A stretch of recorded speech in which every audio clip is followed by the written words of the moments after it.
Martin done f***ed up this time. Today's video is brought to you by medium gloves. Medium gloves. They're for everybody.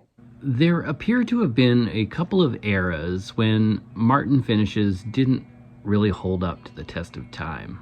But we're going to be dealing with just one of those eras right now. And the time period is the 1990 to 93 period. I've seen a few guitars in this era where the finish is flaking off irrevocably. The jury is kind of out on what caused this issue, whether it was that Martin mixed in a different chemical combination with their lacquer, whether their lacquer supplier provided them with a formula that was not ideal, whether it didn't adhere to their sealer. It was those libs in California who don't want us to have cancer. Whatever the issue, it's something that they wouldn't figure out until many years later. You know, it lasted years before it started failing. My dad used to be a concrete inspector for apartment buildings, specifically one in Halifax called the Wellsford is the only one I know he worked on. And they did all these samples. They put them in buckets and then they tested them. But in the meantime, they built the entire building. And, side note, I have seen pieces of this building falling off in the interim. Structurally, it seems sound. It's still there, but the aesthetic elements, the lines on the outside, are incomplete now. And same goes for the finish on the, I don't know about all Martins, but a wide variety of Martins. I've seen two dreadnoughts like this from... Thank you, AI. Thank you. It's time to celebrate. We're going to celebrate a brand new video where I am going to strip the neck off this 1993 Martin D28 and refinish it in a lovely hand-rubbed French polish of shellac. So let's do it. Actually, this workbench is a good example of what's going on with this guitar. However, this workbench sat outside in the humidity and rain for a year. Whereas this guitar, I mean, it's 32 years old now. It's 1993. Speaking of Martins from 1993 that didn't stand the test of time, it just had normal use, kept in a nice climate-controlled home.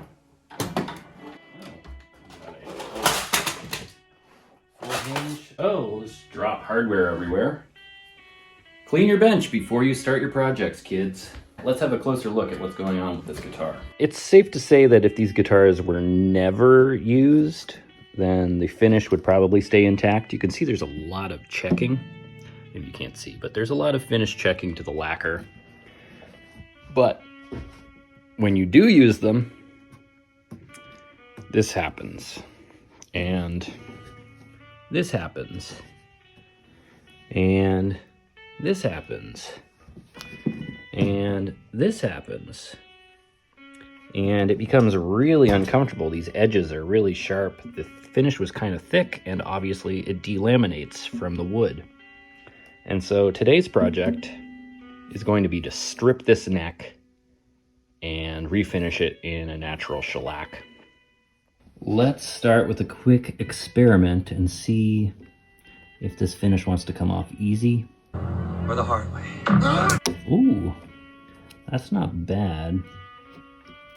Actually, that might be the way to go. I wasn't sure if I was going to use heat or not, and I still might.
Now, it's not all coming off as easily and satisfyingly as some of those clips.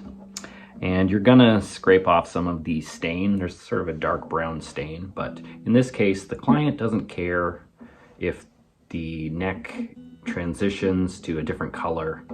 Although I'm gonna go all the way to the heel. I don't think I'll do the headstock. He just wants it to play well. He's a player. I'm a player. He's in it for the love of the music, not to collect this 1993 D28, which arguably will be collectible in the future, but it's going to need a neck refinish regardless. And shellac is a very non-intrusive refin that can be easily stripped back with alcohol and finished over easily as well. That's the magic of shellac. It can go over anything and you can do anything over it, so they say.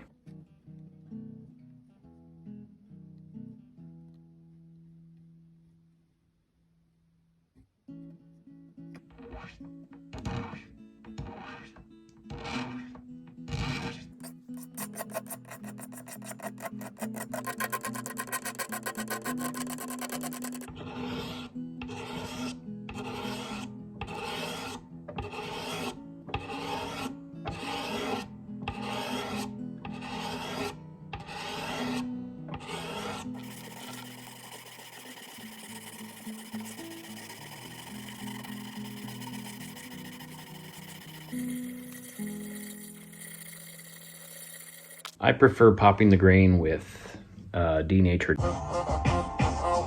rather than water, because I don't want to add water to this raw mahogany.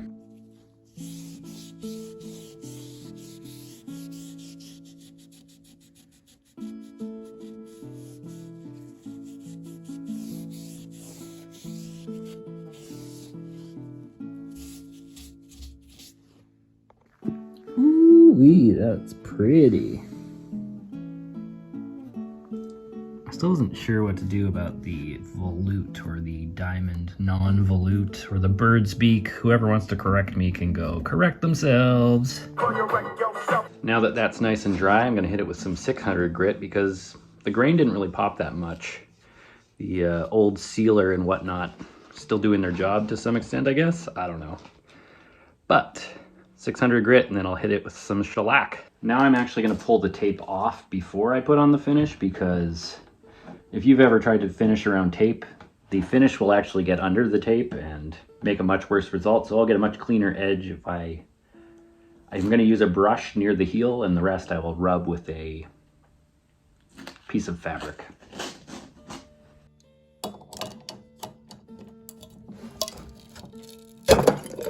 Ooh, son of a bitch.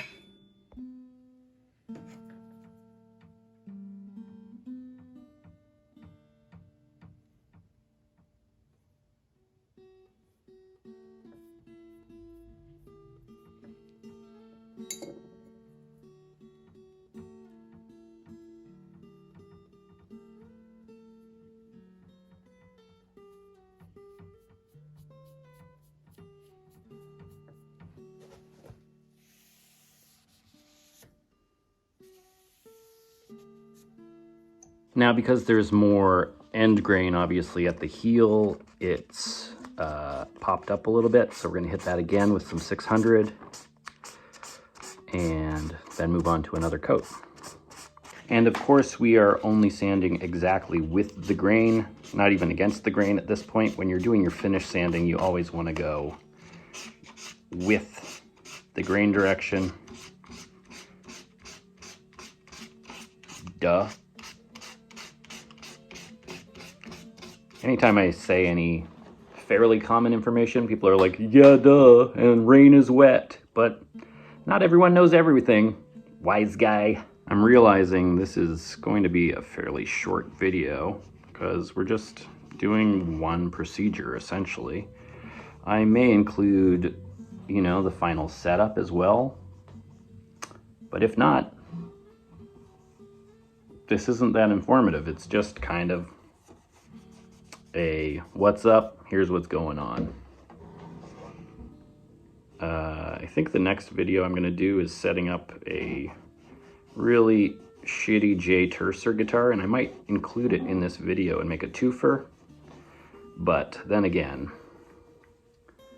my productivity level is pretty slow here on YouTube, and I might want to get this out a little faster than that. Shellac on a neck is surprisingly forgiving. When you're doing flat surfaces, it's not forgiving at all. It shows everything. You have to do coat after coat, and you have to buff it out. But on the neck, it often looks good, just rubbed on, and you call it done. Hopefully that's going to be the case here. And this is what it's looking like after 2 coats. Pretty nice. It's getting a bit of a sheen, and it's actually a better match to the body than the neck stain they used, which is interesting. Hey Levon, what's with the weird angle? Hey Levon, what's with the weird angle? Is your room super messy or something? No. No. Let's try this Martin out. Not that my neck finish work had any impact on the sound. And if you think it did, have I got a forum for you? I don't really, but that seems to be the place for people to talk about things like whether neck finish affects tone. It doesn't.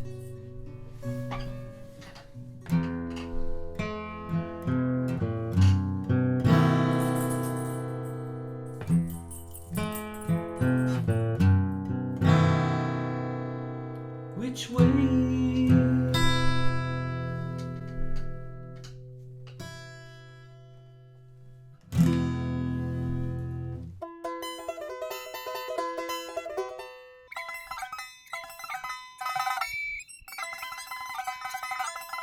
It's out of tune.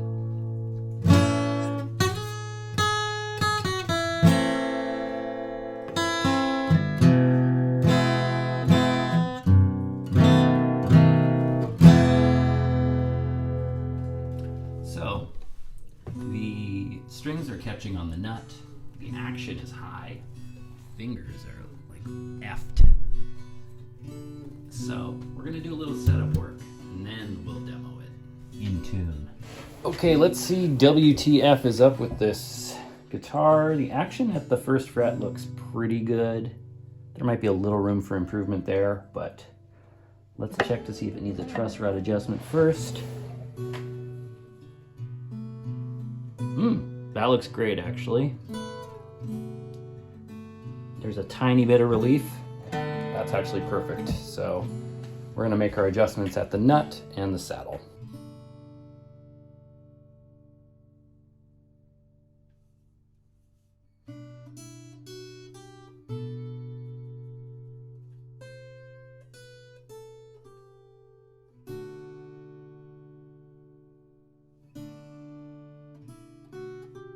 I put my depth gauge in here, and these are all pretty nice. The high E is actually slightly higher than the rest, and that could be the main contributing factor to me finding it uncomfortable to play.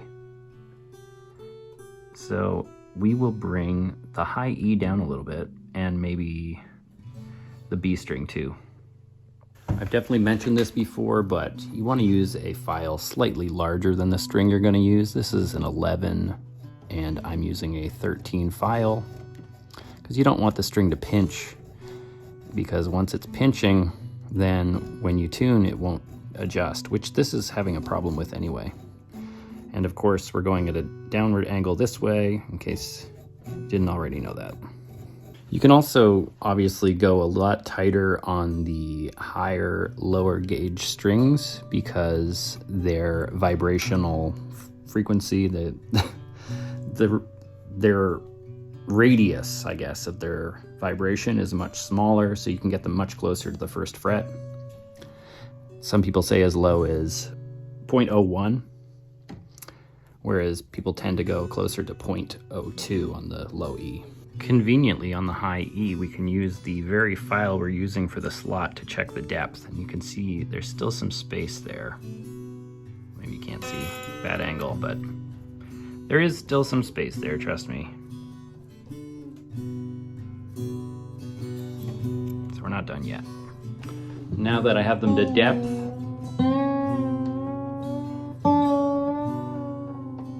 just listen to hear if there's any binding. You did hear a little bit of a clip there.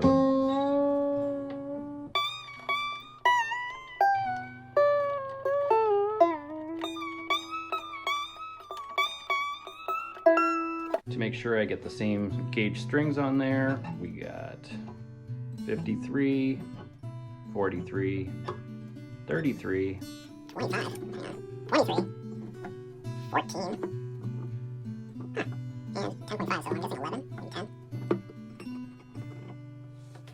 10.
People will frequently ask if you should oil an ebony board, and it's really a case-by-case basis depending on your particular board, how dry it gets, and the conditions your guitar lives in. It's a very humid climate here, and the ebony on this one seems very dense and happy, so I'm not going to put any oil on it. But I do have some, and the oil can get in the fret slots and make them weakened, and if they're glued in, the glue can get weakened by the oil. There's all sorts of things that can go wrong with oil, so if it doesn't need it, don't do it. There is a middle ground though. I use board butter that I make myself, and if you use the rag you normally apply the board butter with, but it's dry, it will provide some moisture without giving too much oil or getting anything under the frets. And so that's what I'm going to do with this one actually, just to give it a bit of a sheen. We've reached that awkward time where I put on the gloves because I've got acidic sweat. And this is a customer's guitar, so we are going to keep it clean and acid-free. All right, here we go with the age-old question of how to string a guitar. I'm gonna go about 1.5 tuner post distance here. Gonna go in. There are quicker ways to do this. I like to do one wrap over. Casually, and then the rest go under. Of course, it all depends on how much post you have and how much break angle you need to make over the nut. As you are closer to the nut, you need less break angle. So I'll have more excess string on this end than I do on this end, meaning more wraps. I like to do this by hand. I don't want to scratch the headstock. I've got one of those drill based winders, which I use for my guitars, but for client guitars, you know, just take an extra 2 minutes and do it by hand. And you're going to want to keep your pins in order because they are individually fitted frequently. They're not always the same diameter. Always buy medium gloves because they fit everybody. Medium gloves. Maybe it's you that doesn't fit. Okay, so immediately it's staying in tune better already, even though they're brand new strings and I only did 2 passes, and I'm just gonna bust out some chords here on the camera, on the phone, and we'll do a better demo downstairs with the mics afterwards.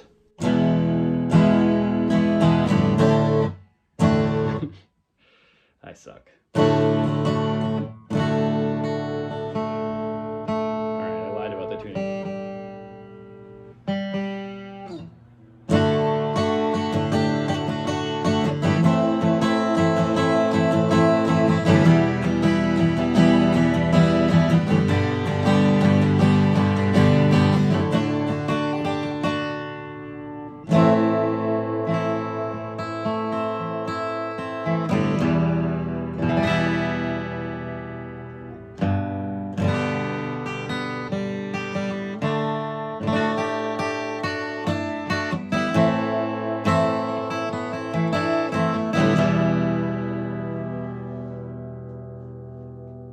medium gloves. My dog loves them.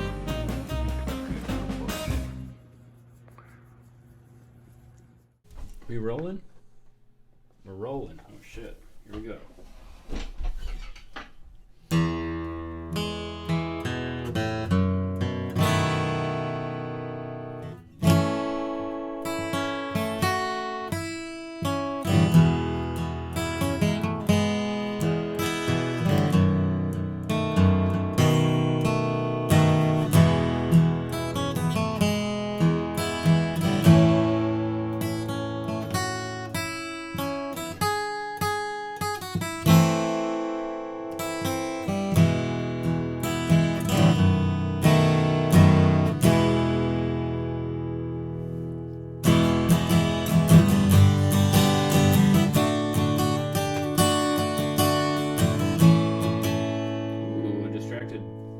Reflection.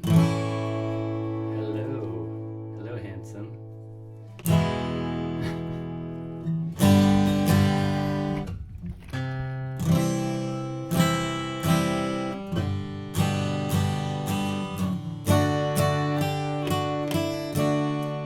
Man, these gloves definitely deaden the strings. It's unfortunate.